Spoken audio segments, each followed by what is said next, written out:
अस्सलाम वालेकुम। आप डिजिटल प्लेटफॉर्म पे मैं हूं मोइनुल्लाह खान और इस वक्त आज वो कराची में एक बड़ा दिन था, क्योंकि कराची का जो मुस्तकबिल है उसके हवाले से एक बड़ा फ़ैसला होने जा रहा है।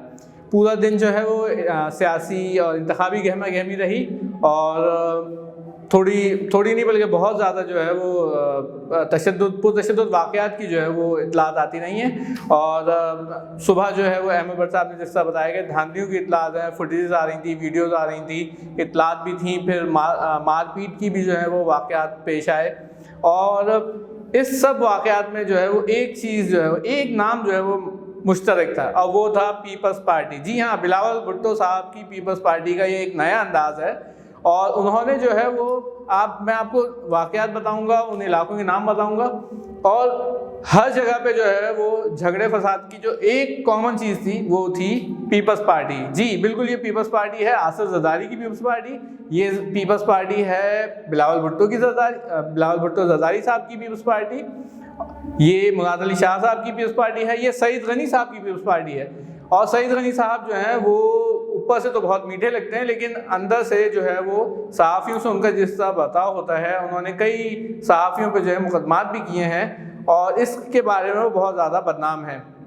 तो हम आपको बताते हैं कि आज पूरा दिन क्या रहा। पूरा दिन वो मैं आपको कुछ वाक़यात बताता हूँ। जैसे पहला वाक़या वो मंगो पीर वो पहला वाक़या तो नहीं, लेकिन जो मैं आपको पहला इसमें बता रहा हूँ, आज के दिन का पहला वाक़या नहीं बल्कि मैं आपको जो पहला वाक़या बता रहा हूँ वो मंगो पीर का है।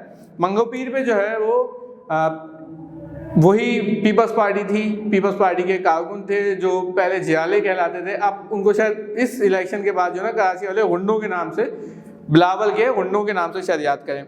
तो मैं आपको बताऊँ कि पीपल्स पार्टी ने वहाँ उनके कारकुनों ने धांधली की, बैलेट बक्सेस से छेड़छाड़ की और फिर वहाँ पे वो दूसरे उम्मीदवारों को मारा पीटा भी। और जमात इस्लामी के जो उम्मीदवार हैं, जो उनके कारकुन थे, उन्होंने इल्ज़ाम लगाया है कि पीपल्स पार्टी ने मंगो पीर में खुल्लम खुल्ला धांधली की है। इसी तरह चनेसा गोड में यहाँ पे भी वो एक ही नाम वो शामिल है, पीपल्स पार्टी। और उन्होंने यहाँ पे हद से आगे बढ़ते हुए एक काउंसलर काउंसलर का जो उम्मीदवार था उस पर तशद्दुद किया और कारकुनों को भी मुखालिफ पार्टी के कारकुनों को भी वो बीच बचाव कराने आए तो उनको भी मारा पीटा है।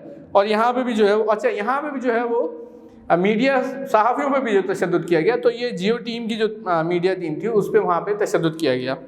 इसी तरह गुलशन मेहमान में भी पीपल्स पार्टी का फड्डा हुआ, झगड़ा हुआ और राबिस्तान खान वो यहाँ से ज़ेर हिरासत हैं। PTI के जो MPA हैं इस वक्त सेनेट असेंबली में सिटिंग MPA हैं राबिस्तान खान, वो इस वक्त ज़ेर हिरासत हैं। उन पर इल्ज़ाम है कि उन्होंने PTI के जो उम्मीदवार, पीपल्स पार्टी के जो उम्मीदवार थे, उन्हें तशद्दुद का निशान बनाया। लेकिन यहाँ पे भी पीपल्स पार्टी का नाम वो कॉमन है।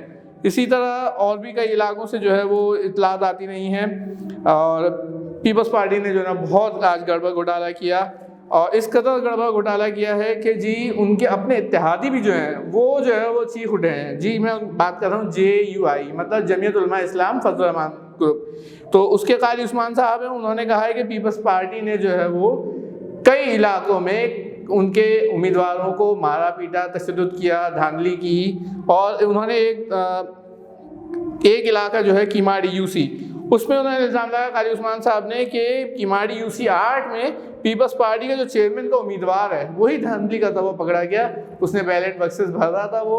और ये उन्होंने एक इल्ज़ाम ये भी लगाया कि एक तो पहले जो इंतखाबी अमल है उसको इतना मुतनाज़ा करने की कोशिश की गई, उतना डिले किया गया।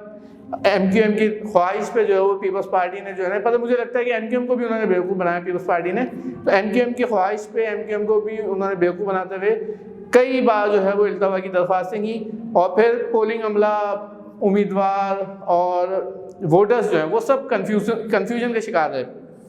कई इलाकों में तीन घंटे ताख़ीर से पोलिंग शुरू हुई है।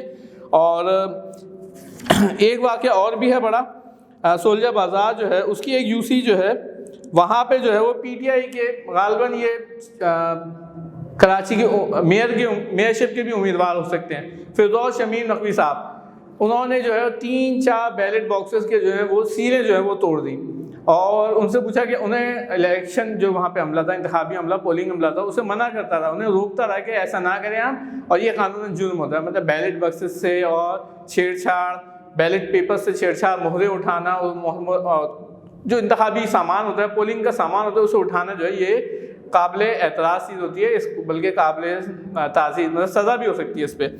तो उन्होंने यहाँ पे, और उनका ये कहना था कि सीलें जी कमज़ोर लगी हुई थी इसलिए मैंने खोल दी। तो ये काम अगर वो पोलिंग के वहाँ पे जो भी पोलिंग स्टेशन पे जो भी था उससे प्रिजाइडिंग ऑफिसर जो था उससे अगर ये कहते और उसे बताते वो खुद ये काम करता तो ये मुनासिब अमल होता। उन्होंने ये कोई मुनासिब अमल नहीं किया। इसके बाद इलेक्शन कमीशन ने जो है उन पर पाबंदी लगा दी, उन्हें बाहर निकालने का हुक्म दे दिया। और फिरदौस शमीम नकवी साहब जिस कैडर के आदमी हैं उनको इस तरह, जिस कैलिबर के आदमी उनको इस तरह का काम नहीं करना चाहिए था, थोड़े संजीदा रखते हैं आदमी वो। तो आजकल उन्होंने थोड़ा सा अपना स्टाइल भी चेंज किया हुआ है।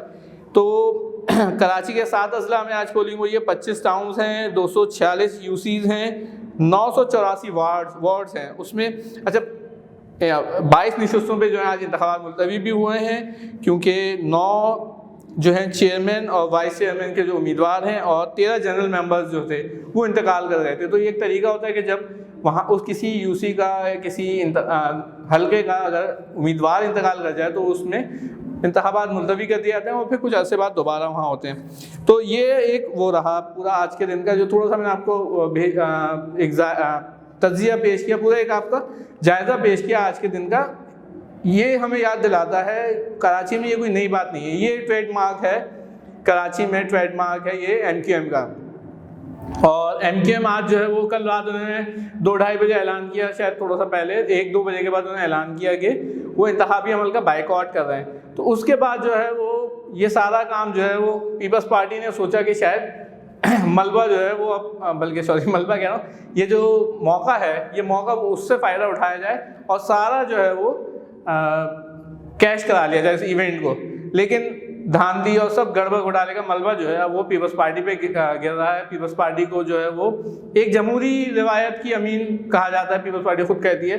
लेकिन जो आज पीपल्स पार्टी ने किया, कई वीडियोस जो है हम आपको दिखा भी रहे हैं, कई वीडियोस ऐसी हैं जिसमें जो है पीपल्स पार्टी के लोग जो हैं वो पीपल्स पार्टी के तीर पे जो है ठप्पे लगा लगा के बैलेट बक्स भर रहे हैं। और इसी तरह कुछ इलाकों से जो है वो पूरी जो बुक्स होती हैं वो पकड़ी हैं जिस पे तीर के निशान लगे हुए थे। अब अल्लाह आलम लोग कह रहे हैं कि भाई ये तो उनका काम था जो पहले ये करते रहे, मतलब उन्होंने ये इल्ज़ाम कुछ इलाकों में इल्ज़ाम लगाया पीपल्स पार्टी के उम्मीदवारों ने कि ये काम तो सारा ट्रेडमार्क जो है MQM का था, तो ये आपस में भी लड़ रहे हैं। और MQM क्या कह रही है? MQM कह रही है कि जी हमने इंतखाब का जो है बाइकआउट किया और ये हमारा फैसला ज़बरदस्त हो गया और अब जो भी मेयर बनेगा वो हमारी भीख पे बनेगा, हमारी खैरात पे बनेगा।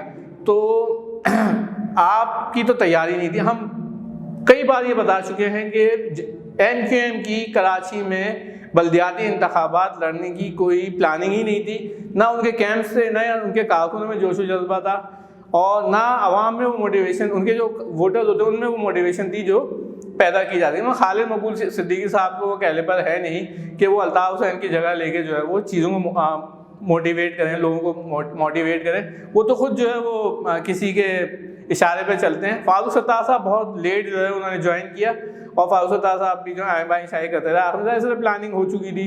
डॉल्फिन जो है वो पहले ही उसको जो है वो शिकार कर लिया गया था, जहाँ से उसको परवान चढ़ाया गया था वहीं उन्होंने उसको जाल में डाल के शिकार कर दिया और उसको खालिद मकबूल सिद्दीकी साहब के झोली में डाल दिया था। तो बेचारे जो डॉल्फिन वाले थे वो भी उम्मीदवार बेचारे मायूस घूमते फिरते रहे। शायद पता नहीं, हम तो जानते नहीं है कौन है लोग, लेकिन बेचारे शायद शक्ल भी ना दिखाई, उन्होंने बाहर भी ना निकलों कि आज किस तरह हम जो है वो किस मुंह को हम जो है वो मैं शेर व शायरी में थोड़ा कमज़ोर हूँ। तो एक अच्छी चीज़ जो है वो ये है कि आज जो है वो MQM जो है वो शामिल नहीं हुई है इंतखाबी अमल में और जो एक 8-10 वोट जो उनके मिले थे वो शायद बढ़ के कोई 50-60 हो जाते, लेकिन इज्जत उनकी रह गई है और ये एक अच्छी चीज़ थी। लेकिन उनकी जो बातें हैं, जो उनकी फ़लसफ़े होते हैं फारूक सत्तार साहब के और खालिद मकबूल साहब की जो भड़कियाँ होती हैं, और आज मुस्तफ़ा कमाल साहब ने भी जो है वो अपनी रिवायती जो है वो उनका टोन दोबारा नज़र आ रही है। जो एक उनका MQM के पुराने वर्कर के हैसियत से जो उनकी एक थोड़ी सी ना जारहाना किस्म की टोन जो होती थी वो आज उनकी अब दोबारा वापस आती जा रही है। जो डॉल्फिन में वो बड़ा एक अच्छा उनका एक मस्बत तासुर पैदा हो रहा था, माशाल्लाह वो बैठ रहे थे, अच्छे लोगों में बैठना शुरू हो गए थे। अब दोबारा वो खालिद मकबूल साहब के साथ बैठ रहे हैं, फारूक सत्तार साहब के बैठ रहे हैं। तो अल्लाह करे कि हम सबको हिदायत दे अल्लाह ताला, हिदायत तो सबके लिए दुआ मांगनी चाहिए। तो मेरे हाल में इतना ही आज के लिए बहुत होगा।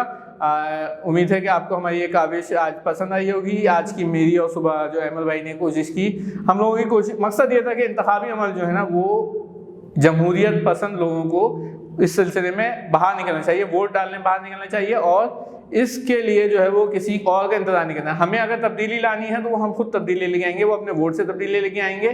और अगर आप ये समझते हैं कि हमारा वोट ज़ाया हो रहा है तो ये आप गलत समझते हैं। देखें, ये बिल्कुल ऐसी चीज़ नहीं है कि आपने एक गवाही देनी है, गवाही जो है आपने एक अच्छी देनी है, अपनी नेक नियति से देनी है और नेक लोगों को देनी है, अच्छे लोगों को देनी है, जिनको आप समझते हैं कि ये किसी भी पार्टी का हो, लेकिन ये अच्छा फ़ायदा है, ये मैं इसको पकड़ूंगा तो ये भागेगा नहीं, अपने नंबर चेंज नहीं करेगा, और बाद में भी हमारे उसी तरह काम आता रहेगा जिस तरह अब तक काम आया है।